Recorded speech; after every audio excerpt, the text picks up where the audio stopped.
Pada tanggal 5 Juli 1959, tepatnya 62 tahun yang lalu, terjadi peristiwa dekret presiden di Istana Merdeka. Dekret ini dikeluarkan Presiden Soekarno akibat kegagalan dari Badan Konstituante menetapkan Undang-Undang Dasar baru, pengganti Undang-Undang Dasar sementara 1950.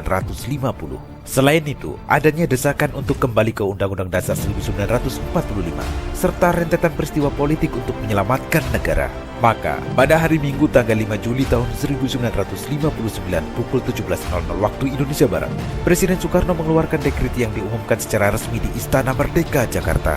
Dekret Presiden merupakan bagian yang tidak dapat dipisahkan dari sejarah bangsa Indonesia. Sebab, melalui keputusan ini, Undang-Undang Dasar 1945 ditetapkan kembali sebagai konstitusi negara.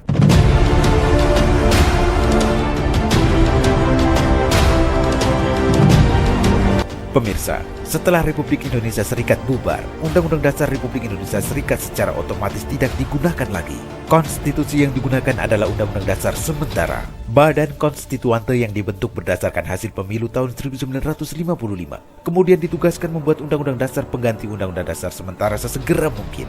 Namun, hingga tahun 1958, Badan Konstituante tidak kunjung menyelesaikan tugasnya karena pertentangan antar partai. Dalam masa demokrasi parlementer, kabinet jatuh bangun dalam tenggang waktu yang relatif singkat.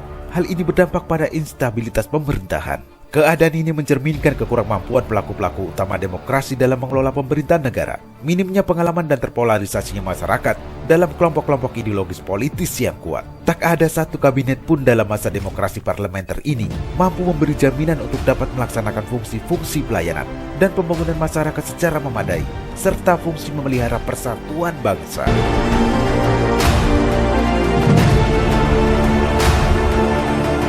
Dari situs perpustakaan Bappenas, terdapat 3 blok dalam Badan Konstituante. Blok terbesar yakni Blok Pancasila, terdiri dari PNI, PKI, PSI, 2 partai Nasrani, dan beberapa partai nasional kecil lain seperti IPKI. Kemudian Blok Islam, di dalamnya terdapat Masyumi, PNU, PSII, dan PERTI. Selanjutnya Blok Sosial Ekonomi, berisi partai buruh dan murba. Mereka memiliki pandangan yang berbeda-beda dan sulit mencapai titik temu. Kondisi ini membuat negara terombang-ambing dalam ketidakpastian karena landasan konstitusional tidak jelas. Pada saat yang sama, terdapat desakan agar bangsa Indonesia kembali ke Undang-Undang Dasar 1945.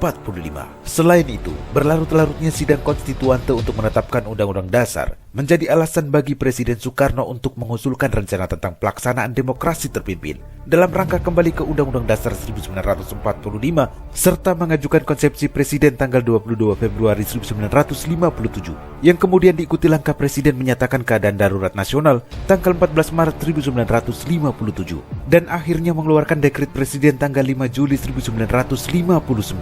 Isi dekret Presiden tersebut yaitu dibubarkannya konstituante, diberlakukannya kembali Undang-Undang Dasar 1945, kemudian tidak berlakunya lagi Undang-Undang Dasar sementara 1950, dan yang terakhir, dibentuknya Majelis Permusyawaratan Rakyat Sementara (MPRS) dan Dewan Pertimbangan Agung Sementara (DPAS) yang diberlakukan dalam waktu yang sesingkat-singkatnya.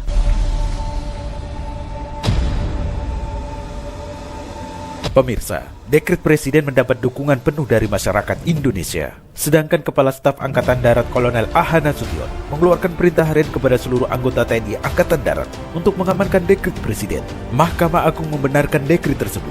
Sementara itu, DPR dalam sidangnya tanggal 22 Juli 1959 secara aklamasi menyatakan kesediaannya untuk terus bekerja dengan berpedoman pada Undang-Undang Dasar 1945.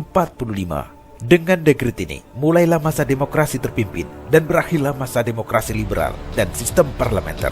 Menurut Undang-Undang Dasar 1945, demokrasi terpimpin mengandung pengertian kedaulatan rakyat yang dipimpin oleh hikmat kebijaksanaan dalam permusyawaratan atau perwakilan. Yang dimaksud permusyawaratan atau perwakilan adalah MPR sebagai pemegang kedaulatan. Dengan demikian, harus dimaknai bahwa kedaulatan ada di tangan rakyat dan teknisnya sepenuhnya dilakukan oleh MPR. Negara memiliki kekuatan hukum untuk menyelamatkan negara dan bangsa Indonesia dari ancaman perpecahan. Sebagai tindak lanjut dari dekret Presiden 5 Juli 1959, maka terbentuklah beberapa lembaga negara di antaranya Majelis Permusyawaratan Rakyat Sementara (MPRS), Dewan Pertimbangan Agung Sementara (DPAS), serta Dewan Perwakilan Rakyat Gotong Royong (DPRGR).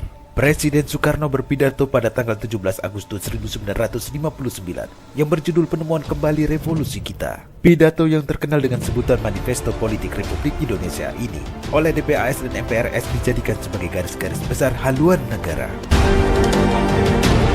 Demikian ulasan ini, semoga bermanfaat. Ikuti terus video-video kami selanjutnya dan terima kasih.